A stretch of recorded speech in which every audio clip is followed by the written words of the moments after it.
pas de... comme je vous l'ai dit tout à l'heure, des chokim qui n'ont pas de raison, qui n'ont pas de sens.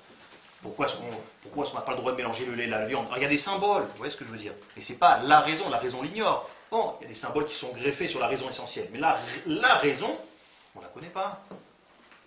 Pourquoi est-ce qu'il ne faut pas mélanger dans un vêtement le lin et la laine? Pareil, il y a des gens, des rabbins qui vont donner des symboles. Tout est vrai, hein. Mais ce n'est pas ça la raison. La raison, on l'ignore. Des raisons, mais ce n'est pas la raison.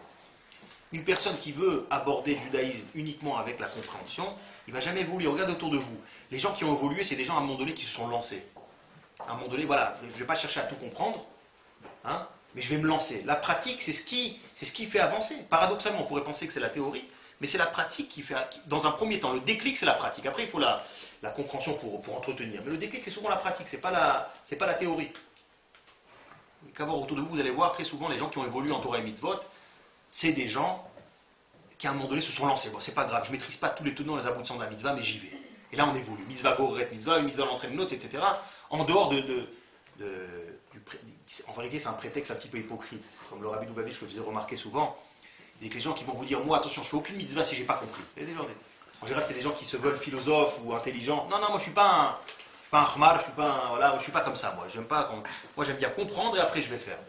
Alors, pourquoi je dis c'est hypocrite? Parce que encore une fois, c'est sélectionné. Dans d'autres domaines, ils ne vont pas réagir comme ça. Lorsqu'ils vont voir le médecin dit t'as tel problème.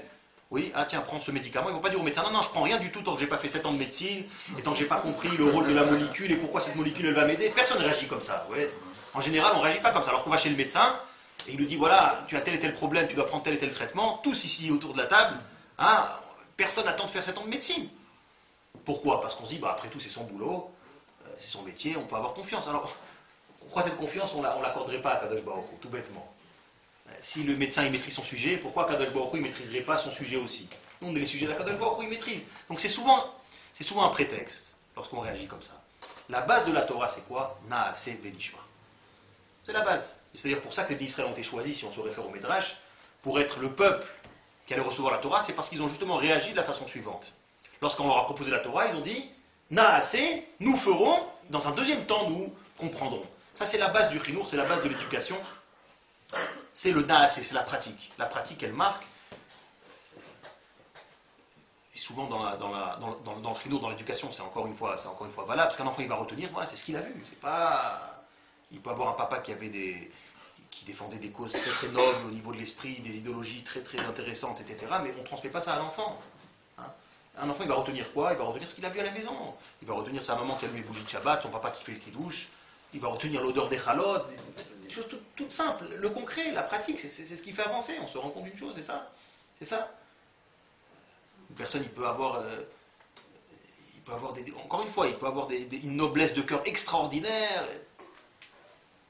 Mais on ne transmet pas malheureusement ça à un enfant. Une personne qui a étudié tout le chat de Guémara, par exemple, il le maîtrise parfaitement. Bon, ça ne se transmet pas naturellement à l'enfant, ça.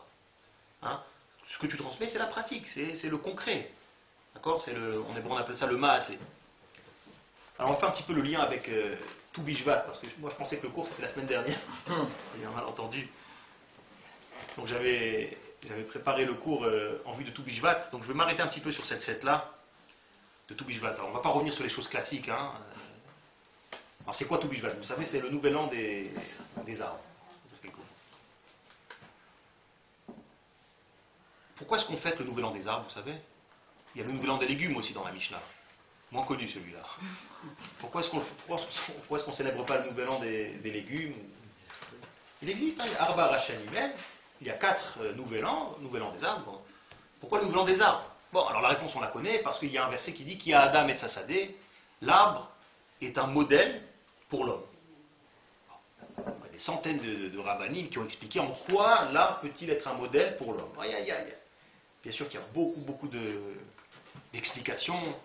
Il y a encore une fois cette idée-là qui rejoint l'éducation, comme quoi un arbre, lorsqu'il est encore petit, on peut facilement le manier, il est encore docile, mais lorsqu'il prend de l'épaisseur, il s'enracine, c'est beaucoup plus difficile. Bon, il y a beaucoup de choses à apprendre de l'arbre, mais m'arrêter peut-être sur quelque chose que vous n'avez peut-être pas entendu, que j'ai entendu d'un rabbin, qui a fait remarquer la chose suivante. Il a dit que l'arbre fait partie justement de ces créatures qui produisent. Un arbre produit des fruits. Il n'y a pas que l'arbre qui produit. On a l'abeille, on a la vache, on a plein de choses qui produisent.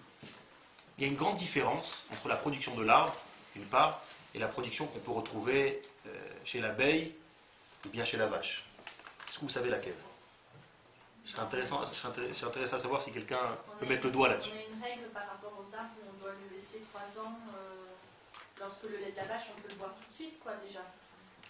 La vache, elle naît, dès qu'elle donne du lait, on peut l'utiliser. Vous dire qu'il n'y a pas de restriction dans la consommation. On doit attendre 3 ans, tous les 7 ans, on doit le laisser tranquille. Enfin, il y a vraiment une réglementation au niveau des...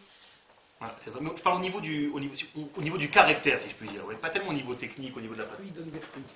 Les fruits. Il donne un arbre. Ah, la chazal, Le lait ne va pas produire de vache.